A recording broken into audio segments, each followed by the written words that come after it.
नमस्कार. मला कमेंटमध्ये सारखे काही क्वेश्चन विचारले जातात.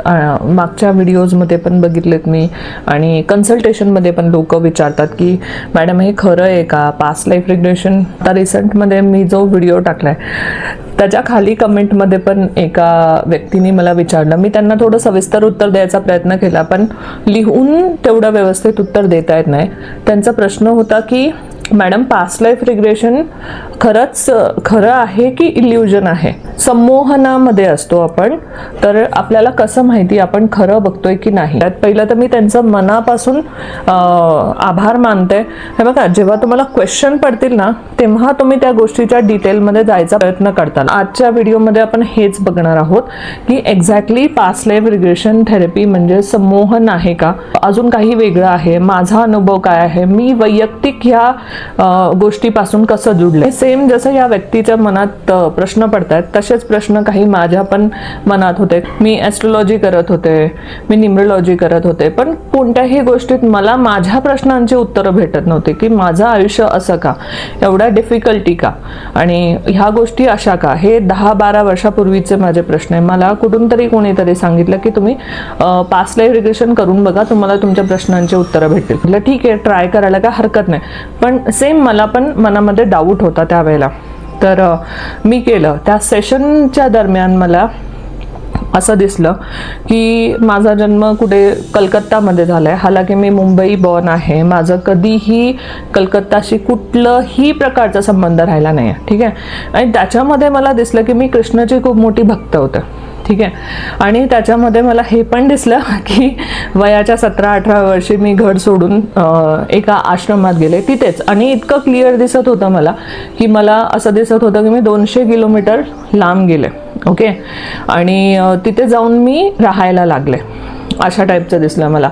तर माझ्या मनात क्वेश्चन अजून जास्त वाढायला लागले की अरे यार, म्हणजे कलकत्ता कृष्ण ह्याचा तर काही संबंध दिसत नाही आहे. ठीक आहे.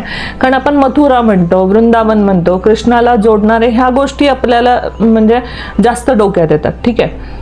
पण असं का दिसलं, मला पण थोडा डाऊट झाला. मी जाऊन गुगलमध्ये सर्च वगैरे पण केलं, तर मला एवढं असं प्रमाण काय भेटलं नाही तिथे. म्हणजे आपण गुगलमध्ये काय सर्च करणार ना, कृष्णाचा आश्रम वगैरे, ते पण ही गोष्ट म्हणजे वर्ष पण आपल्याला दिसतं जेव्हा आपण पास्ट लाईफ रिग्रेशन थेरपी करतो. तर त्याच्यामध्ये मला दिसलं 19व्या शतकाचं स्टार्टिंग होतं, म्हणजे 1902-3 असं काय ते दिसत होतं. तर त्यावेळेचं आता पुरावे असतील नसतील, गुगलमध्ये भेटेल नाही माहिती मला. तर मी असं बोलता बोलता माझ्या फ्रेंडला डिस्कस केलं. सुष्मिता नावाची फ्रेंड आहे माझी, कलकत्त्यामध्ये राहते. सो तिच्याशी माझं डिस्कशन झालं की मला असं असं पास्ट लाईफमध्ये दिसलं. तिने मला सांगितलं कलकत्त्यापासून एक्झॅक्टली 200 किलोमीटर लांब एक जागा आहे जिकडे आपले चैतन्य महाप्रभूचं जन्म झालेला, कृष्ण आणि राधाचं एकत्रित जिवंत रूप मांडतात. आणि तिकडे खूप मानतात, तिकडे खूप जास्त हे होते, त्यांचे आश्रम वगैरे होते. त्या जागेचं तुम्हाला दाखवलं गेलं असेल. आणि जे स्ट्रक्चर मी बघितलं, मी तिला सांगत होते की अगं मी असा स्ट्रक्चर बघितला, असा बघितला, रेड आणि ऑफ व्हाईट कलरचा पेंट होता, अशा टाईपचं होतं. आणि जे मला दिसलं ते खूप रिअल दिसत होतं मला. सो मी तिला खूप व्यवस्थित समजून सांगत होते. ती बोलली जे तुम्ही बघितलं ना ते मायापूरचा आश्रम आहे. मायापूर सर्च केलं, चैतन्य महाप्रभूचं ती जन्मभूमी मी सर्च केली. आणि मग मला असं वाटलं, कारण नंतर मी तिथे व्हिजिट पण करून आले. मी काही फोटोज इकडे लावते, कारण ह्या गोष्टी जेव्हा पुरावा भेटतो, ओ गॉड मी इकडे राहिले होते, माझा मागचा जन्म हा होता, हे जे फिलिंग आहे ना हे वेगळंच आहे. मी तिकडे गेले, मी तिथे राहिले, एक रात्र मी थांबले तिकडे मायापूरमध्ये. मायापूर हे पहिलं एस्कॉन इथे बनलं गेलेलं. आता तर त्यांनी खूप मोठं ह्यूज बनवलंय, पण सुरुवात तिथून झालेली. ओके. जे स्ट्रक्चर मी बघितला तो खूप बेसिक होता त्यावेळेला, आता तर खूप जास्त वाढवलंय. आणि पहिलं तिकडे आश्रम होतं जिथे बायका राहत होत्या. ओके. आता तिकडे सगळे फॉरेनर असतात जे भगवद्गीता शिकायला येतात अक्षरशः. आणि इतकं अमेझिंग प्लेस आहे ना ते. इतकं अमेझिंग. म्हणजे ते वृंदावन तेवढंच पवित्र आणि पावन वाटतं. सारखे कृष्णाचे भजन चालू असतात, मोठे मोठे मंदिर आहेत, मोठं मोठं स्ट्रक्चर बनवलंय, खूप मोठं इस्कॉनचं मंदिर आहे तिकडे कृष्णाचं. हे मी तिथे जाऊन बघितल्यानंतर मला विश्वास झाला, यार काही स्ट्रक्चर त्यांनी तेच ठेवले जे जुने आहे, जे त्यांनी सुरुवातीला बनवले असतील, जे मला दिसत होतं सारखं माझ्या पास्ट लाईफ रिग्रेशनमध्ये. आणि नंतर जाऊन बघितल्यानंतरची जी फिलिंग आहे ना, म्हणजे ती तर खूप अमेझिंग होती. ओके, की असं सत्यता कुठेतरी माझ्या समोर आली आणि मग मी डिसाईड केलं की नाही, मला हे करायचं आहे, पास्ट लाईफ रिग्रेशन थेरपी करायची आहे. मला माझ्या प्रश्नांची उत्तरं पण भेटली, मला कळलं. मग लोक हे पण विचारतात की आपल्याला जाऊन तिथे सोल्युशन होतं का. हे बघा, तुम्हाला कळतं की तुम्ही कुठे चुकलात, तुमच्याकडनं काय चूक झाली आणि काय घडलं, कशामुळे ह्या गोष्टी तुम्ही फेस करताय, ह्या गोष्टी आपल्याला कळतात. तर आपल्याला आपोआपच कळतं की आता पुढे काय करायचं आहे. ओके, आणि जेव्हा क्लिअरिटी भेटते तर आपोआपच आपण म्हणजे डिसिजन आपल्यासाठी इझी होतं, राईट. तर अशा प्रकारे सोल्युशन भेटतं. हे कोणताही जादू नाही आहे, हे कुठलंही हे नाही आहे की तुम्ही आहे ना केलं आणि तुमचे प्रॉब्लेम आपोआप रिझॉल्व्ह होतील. हां, तुम्हाला दाखवलं जाईल की तुम्ही स्टँड घ्या, काय गोष्टी तुम्ही चुकीचं केलं. कारण काय होतं, आपण जेव्हा मागच्या जन्मात बघतो, ज्या ज्या गोष्टी चुकीच्या झालेल्या त्या गोष्टी परत परत रिपीट होऊ शकतात आपल्याबरोबर. बिकॉज युनिवर्स तुम्हाला शिकवण्याचा प्रयत्न करतोय, ते तुमचं लाईफ लेसन आहे जे तुम्ही मागे अपूर्ण सोडून आलात. तशाच प्रकारचं लेसन तुमच्या आयुष्यामध्ये रिपीट होऊ शकतं. ठीक आहे, तर जेव्हा तुम्हाला ते लक्षात येतं, अरे आपण हे पॅटर्न रिपीट होतंय, आपण हे सेम चुका परत परत करतो, तो पॅटर्न तुम्हाला लक्षात येईल पास्ट लाईफ रिग्रेशन केल्यामुळे, आणि आपोआप तुम्ही त्याच्यातून बाहेर निघतात. त्या सायकलमध्ये किंवा त्या लूपमध्ये अडकून नाही राहणार. ओके, तर पास्ट लाईफ रिग्रेशन अशा प्रकारे तुम्हाला हेल्प करतो.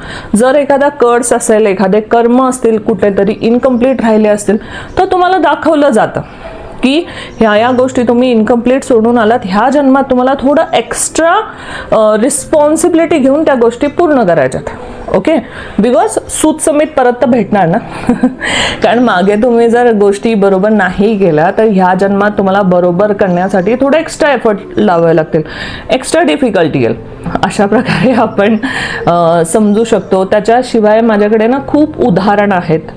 ओके, ज्या लोकांच्या आयुष्यामध्ये खूप जास्त प्रॉब्लेम होते, प्रत्येकाला सबूत भेटेलच मागे जाऊन असं महत्त्वाचं नाही आहे. ठीक आहे, तर बऱ्याच लोकांचे ना प्रॉब्लेम रिझॉल्व्ह होताना मी पाहिलेत. खूप लोकांचे कमेंट पण आहे माझ्याकडे की मॅडम आम्हाला हा फायदा झाला है ना, त्यांना त्या मार्ग भेटला त्या गोष्टीतून बाहेर पडायचा. म्हणजे हजारो कमेंट आहेत माझ्याकडे.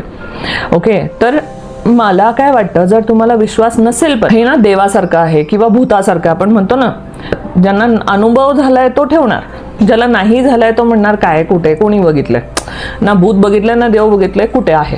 ठीक आहे, सो हे एक कॉमन गोष्ट आहे.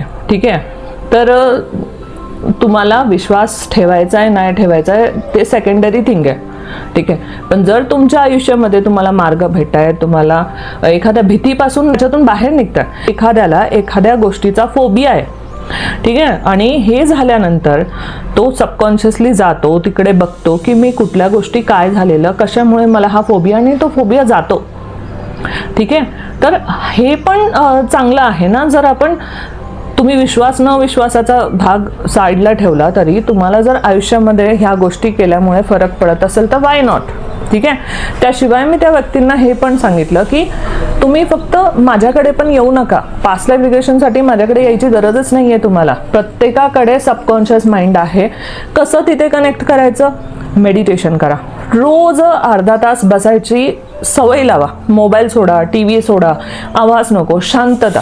ठीक आहे, आणि स्वतःमध्ये इन्व्हॉल्व व्हायचा प्रयत्न करा. मी काय म्हणतोय, मला काय वाटतंय, माझ्या आतमध्ये काय चालू आहे हे विचार करायचा प्रयत्न करा, आणि मग मला सांगा तुम्हाला किती फरक जाणवतोय, किती गोष्टी तुम्हाला कळत आहेत. तुम्हाला आपोआप आत्ताच्या सिच्युएशनमधून पण कसं बाहेर निघायचं तो पण उत्तर भेटेल. खूप लोकांना ध्यानामध्येच त्यांचे पास्ट लाईफ दिसतात. ओके, तर महत्त्वाचं नाही आहे की तुम्हाला माझ्याकडे यायचं आहे, माझ्याशी कनेक्ट करायचं आहे. हे सगळे कोणी करू शकतात. फक्त आम्ही थोडं जास्त मेहनत केली आहे, जास्त रेग्युलरली, खूप वर्ष झाली, आता 10 वर्षापेक्षा जास्त झाली आहेत मला.